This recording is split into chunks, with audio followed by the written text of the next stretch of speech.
Drew Soicher. Sports that get your attention. Nobody wants to wipe out in the Olympics, but Steamboat Springs native Jim Moose Barrows did and became a hard luck hero of sorts. He skis more like the thrill of victory than the agony of defeat, but that wasn't always the case. What exactly happened? I had a bad case of stupid, but Here comes Jimmy Moose Barrows of the United States. At the 1968 Winter Olympics in Grenoble, France, Barrows was one of the favorites to win a gold medal in the downhill. But at the top part of the course, he got off to a slow start, thought he blew his opportunity. You can see the skis just moving all over the place. and so I decided that I had to take an extra special chance to try and win. And the chance I took was not too intelligent. I couldn't make it. Oh, no! No! Oh, a terrible fall. Fortunately, it looked worse than it was. Barrows only suffered a dislocated hip. And I had a very good doctor from Denver that happened to be right on the spot, and they fixed the hip, and I've never had any problems since. Embarrassing or funny? Well, it's very embarrassing. I mean, I wanted to win, and when you can't accomplish that, that's an embarrassment. It hurt my ego a lot. Worse yet, the ABC television network used Barrows for the opening of their popular Wide World of Sports show. The thrill of victory and the agony of defeat. They ran it several times during that week of the Olympics, and then they picked it right up, and then thank the Lord for Vinko Bogataj. He's the Czechoslovakian that came down and went off the jump. Vinko Bogataj, who could forget? His crash was so much worse that Barrows lost his spot as the agony of defeat. Now, look out! Look at him go! Oh! Oh, baby. In those days, Now, We were like 38 one years gas later, tank out of Denver. Moose realizes We were what busy went playing. wrong and can finally laugh about it. But he still likes to ski fast. I go out on days when there's not so many people, so I can go a little bit faster, and that's Still fun. wipe out sometimes? Hopefully not very often. I don't heal as fast. Barrows says in a strange sort of way that crash was the best thing that ever happened to him. Suddenly everyone knew his name and it opened up opportunities for a long career in the ski industry. Despite the fact he hasn't got off the bench yet, Casey Wadlow has taken the CU football program to new heights, and I mean way up there. Colorado Buffalo's freshman safety Casey Wadlow has a tale to share with us. A tall tale, which he first heard from his grandfather once upon a time. When we were little, he told us the story of our famous relative. So we all sat around, wow, those great grandpa tales. But it's true. Oh, definitely true. Casey is a second cousin of the late Robert Pershing Wadlow, who is listed in the Guinness Book of World Records as the tallest person in history. 8 feet, 11.1 inches. Hard to believe considering Casey stands only 6'2". I like my size. I don't know if I'd like to be 8'11" and 110. So. It could help on the football field. Oh, it might, but I think if I was that tall, I'd be playing basketball. Robert Wadlow never did play any organized sports, but he probably should have. Instead, he was content setting records as the world's tallest Boy Scout, 7'4", and world's tallest high school student, 8'4". His size 37 shoes, plus a life-size statue, are on display at the Museum of History and Art in Wadlow's hometown of Alton, Illinois. Pretty cool cuz, by any measure. Chicks probably dig it. Yeah, some do. Some are like, oh, okay, this guy's a nerd. He's just trying to get my attention. Worst pickup line of all time. Oh, yeah. Did you know Definitely. my second cousin was 8'11"? Yeah. Get lost, you freak. Yeah. Casey Wadlow hopes to make a name for himself as a CU football player, but it's going to be tough to top his family tree. Fourth grader Joshua Mestas of Aurora has a Little League game tonight, but there's nothing little about it.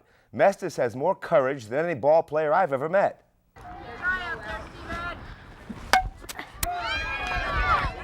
There's a story under those Yankee pinstripe pants that's better than anything you've ever heard about Babe Ruth, Mickey Mantle, or Joe DiMaggio. 10-year-old Joshua Mestas of the Cherry Creek Little League is playing baseball on an artificial leg. Sometimes I like it, sometimes I hate it. You like it when it lets you be a regular kid and play ball? Yeah. Only time I don't like it is when I'm running, because I'm not as fast as all the other kids. Look pretty fast to me. Thanks. Joshua was diagnosed with osteosarcoma, a rare form of pediatric bone cancer at the age of 6. Fortunately, doctors caught it early, and Josh has his little brother Matthew to both blame and thank for it. And I ran up the stairs, and my brother came out of the bathroom and tripped me. On purpose? Yeah. So my mom brought me into the doctors for an x-ray, and they found out I had cancer. Next thing he knew, Josh was being treated for 6 months with chemotherapy and then undergoing an amputation surgery to save his precious life. Brother tripped him, and next thing you know, his life is being saved, so. So you're in favor of brothers tripping brothers? Absolutely. Any of you out there with your brothers, take them down once in a while if you have to. The operation is called Van Ness rotation plasty. After removing the bone tumor and knee joint, the bottom of Joshua's leg was reattached to the top with the foot facing backward. His heel now acts like a knee, and his foot attaches to a prosthesis. This scar right here, that's where they had to do that's where the cut was. I didn't want that. I thought, oh no, what are you talking? No, that can't happen. No, it didn't make sense to me to what he was saying, but I guess it did to Josh. And it does to you now. Oh, it does to me now. Look at him.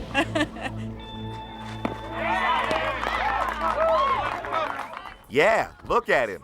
He's amazing. Joshua is one of the best players in his division, swinging a bat, throwing a ball, and running the bases without any restrictions. In fact, his coach didn't even know about the disability when he drafted Josh and treats him just the same as everybody else.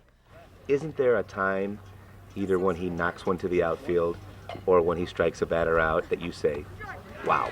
Yeah, I mean, all the time. Or when he, like tonight, when he's pitching, throwing it over the plate. And it's amazing. It's an inspiration for our team and inspiration for the other, other teams in the league. 2008 is a great season for the Yankees. Not because of Derek Jeter or Alex Rodriguez, but rather Joshua Mestas. Nice hit. Way to get around there, buddy. Fabulous story. Josh also plays basketball, karate, swimming, and flag football. Mom's not ready just yet to let him join the tackle league, but he wants to. Hey, imagine if Saturday's Big 12 championship game comes down to the final seconds and Colorado Buffalo's place kicker Mason Crosby has to kick like a 70-yard field goal. Wouldn't that be a storybook ending to Crosby's fairy tale season? Set. Once upon a time, in a far, far, far, far, far away land, lived a boy named Super Toe. It's good. Once, Super Toe kicked a 58-yard field goal against Miami. Who got it? He also booted a school record 60-yarder against Iowa State. Super Toe was so popular that his teammates even shined his shoes. And then, one day, just for kicks, Here we go. Longest field goal in college football history. Mason Crosby from 70 yards out. Snap, hold, kick is up. It is good! Thank you. Wow. How's it feel to break the all-time record? Feels great. I'm thrilled.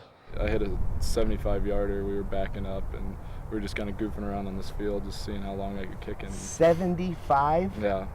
So I went back to 80, but just couldn't, think about kicking one that far. I tried, but it wasn't even close. did somebody say 80? Mason Crosby from 80 yards out. Sit. Oh. Snap. Hold. Oh, it's good. Supertoe's favorite toy was a bobblehead kicking game called Max Distance, which allowed him to live out his wildest fantasies. Buffaloes for the national championship. Mason Crosby from 80 yards out. Set. Snap. The hold is good. It's good. Oh! And Supertoe lived happily ever after. Good work. Well done. Just today, Crosby was named to the Big 12 All-Conference team. Kathy, you give this A rather Supertoe. buff fellow, I might add. That's right. So to speak. Okay. There's the Does ball. it matter which end? All Well, right. yeah, there you go. Like this way? Now this is going to be for how many yards? This is 80 yards out. Kathy Sabin for the all-time record. Okay, ready? Whack him good on the head. Meteorologist record. It's good! That's good. How about that? I'm impressed. Very nice. Do I get to keep him? He's cute. Thornton Jr. welterweight Mike Alvarado takes on Mexico's Miguel Angel Huerta in the main event at tomorrow night's Mile High Throwdown. Representing the 303 Denver, Colorado, Mile High, Mike Alvarado. He plans to win a championship belt and become world famous someday soon. But Alvarado will never forget where he comes from. You see, that would be impossible, since Mike had his hometown's area code tattooed across his chest. And I'm assuming you have a 303 phone number. Actually, I got a 720 number. That's exclusive. Oh, the house number? Oh, yeah, definitely 303. But your cell phone, 720? I tried to change it to 303, but, you know, the people won't let me. The supervisor at T-Mobile won't let me change it, so I don't know. They're like, you already have 303 on you, so why you want it? You know, stick to 712. Well, it seems obvious that you need a 720 tattoo now. Yeah, I know. I might just put it underneath. Home number on the front, cell phone number on the back. There you go. Alvarado is as undefeated gets. 97-0 as a two-time state wrestling champion at Skyview High School. And now 23-0 as a professional boxer. Mike's on pace to become Colorado's first world title holder since Stevie Johnston more than a decade ago. I have, you know, the torch, and I feel like, you know, I'm being a really good leader with it, and, you know, I'm just setting a good example for all the younger generation that's next to come up, you know, and kind of spark the minds of these young athletes in town. You know, there's you know, the sky's the limit, anything's possible, you know. I know I'm going to be shooting for that world title, so, I mean, it's beyond just locally. You know, I want to be worldwide known as a good fighter in the game of boxing. Alvarado hopes to receive the support of everyone in the Centennial State and doesn't want anybody outside of the 303 to feel alienated or disrespected. So, if you live in the mountains and you have a 970 phone number. If that's where I was raised from, maybe I would have had 970 instead of 303. But who are those people? So that's Denver, you know, it's like the whole, you know, the city. It's the city of Colorado, so, you know, it's representing all of us. If you live in Colorado Springs and you have a 719 area code. It's still representing Colorado Springs, too. 303 is representing the whole state of Colorado. From the 303 Mile High, Mike Alvarado. 16 of Mike's 23 victories have come by knockout. His poor opponents are left lying in the ring. You know, all they can remember with double vision is a 303. So, what sounds good for breakfast? Well, if you're popular Sports Illustrated columnist Rick Reilly, the answer is simple. The usual. He's completely fried. Sports Illustrated columnist Rick Reilly hasn't changed his diet in nearly a decade, and he's got an excellent reason. Look how beautiful that fried egg sandwich is. Oh, beautiful. Thank you. For the past 9 years, Reilly has been writing the most widely read sports column in the world while eating a fried egg sandwich on the end bar stool at Zadie's Deli in Cherry Creek. What's the big deal? It's the most beautiful dish in Denver. You think so? Yes, fuels my creativity and my cholesterol, for that matter. 2 fried eggs, smokehouse bacon, Swiss cheese, lettuce, tomato, onions, and mayonnaise, all stuffed into a Kaiser roll. plus a side of Zadie's potatoes, all for $6.50. This one was done by Hector. You know which cook. Manuel's a little different, a little less sauce, you know. This is definitely Hector. He's got that je ne sais quoi about it, you know what I mean? You can tell from one bite. Yeah, I knew right away. He gets mad when you put the ketchup on, but, you know, hey, this ain't Le Cirque, you know what I mean? It's just Zadie's. In addition to his magnificent weekly SI column, for which he has earned 5 National Sports Writer of the Year awards, Reilly has written 2 novels, including the hilarious comic golf romance Missing Links, which includes a mention of Zadie's fried egg sandwich, right there on the dedication page. I know him. He lives close to me. I think he's terrific. And he's a good customer. Does he tip well? Not me, but he tipped someone else. Perhaps Reilly is saving his money to buy a new laptop computer so he doesn't have to answer any more silly questions from Sports Illustrated executives. Why are there bacon bits in our keyboard, you know? Why must there be egg particles, you know? Sorry, I don't know how that's happening, you know? Must be something you send me. Shut up and read the article. Yeah. A Zadie's fried egg sandwich contains 439 calories, roughly the same number as words in a Rick Reilly column.